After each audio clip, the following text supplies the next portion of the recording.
बच्चों, आज हम कक्षा 3 हिंदी पाठ 1 कक्कू का भाग 2 करेंगे। इससे पहले पिछले भाग में हम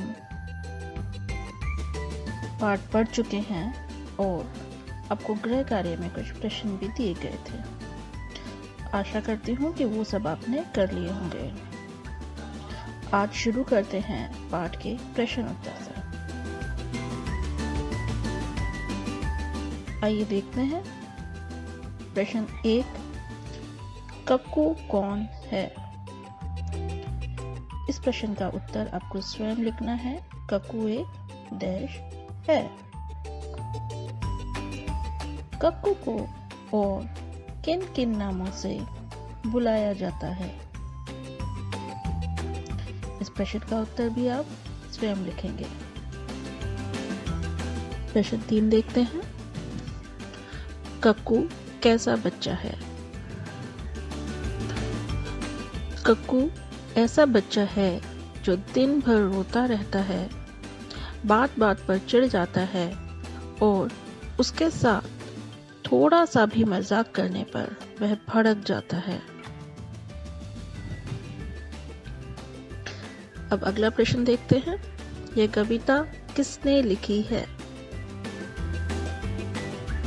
जैसा कि आपने पाठ के अंत में देखा भी होगा, यह कविता श्री रमेश चंद्र शाह ने लिखी है। आइए अब हम अगला प्रश्न देखते हैं। कक्कू भड़क क्यों जाता है? कक्कू उसके साथ हंसी ठिठोली करने पर भड़क जाता है। प्रश्न 6, कविता में कक्कू की तुलना किससे की गई है? उत्तर, कविता में कक्कू की तुलना कोयल से की गई है। प्रश्न 7, कक्कू को सक्कू नाम से क्यों बुलाया जाता होगा? उत्तर, कक्कू की दिन भर रोते रहने की आदत की वजह से उसे सक्कू नाम से बुलाया जाता होगा। अब अगले प्रश्न देखते हैं। प्रश्न 8, कक्कू को भक्कू नाम से क्यों बुलाया जाता होगा?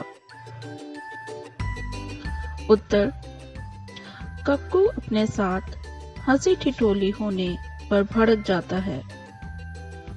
उसकी इसी आदत की वजह से उसे भक्कू नाम से बुलाया जाता होगा। प्रश्न 9, कक्कू को झक्कू नाम से क्यों बुलाया जाता होगा? कक्कू के झगड़ालू स्वभाव की वजह से उसे झक्कू नाम से बुलाया जाता होगा। अब गृह कार्य देखते हैं। गृह कार्य में आपको कुछ रचनात्मक कार्य दिया जा रहा है। सोचो और लिखो। इस कविता से हमें क्या शिक्षा मिलती है? कविता पढ़ी, कविता पढ़ के मजा भी बहुत आया, लेकिन इस कविता में एक शिक्षा भी छुपी हुई है। तो इस कविता से जो शिक्षा मिलती है, जो आपको महसूस हुआ, उसको अपने शब्दों में लिखिए। प्रश्न 2 है, क्या तुम्हें भी कोई चिढ़ाता है? तब तुम्हें कैसा लगता है? आपकी कक्षा में ऐसे बहुत से बच्चे होंगे, आपके पास पड़ोस में भी कुछ ऐसे बच्चे होंगे जो आपको चिढ़ाते होंगे। उस समय आप कैसा महसूस करते हैं? आपको क्या लगता है? इस बारे में लिखिए।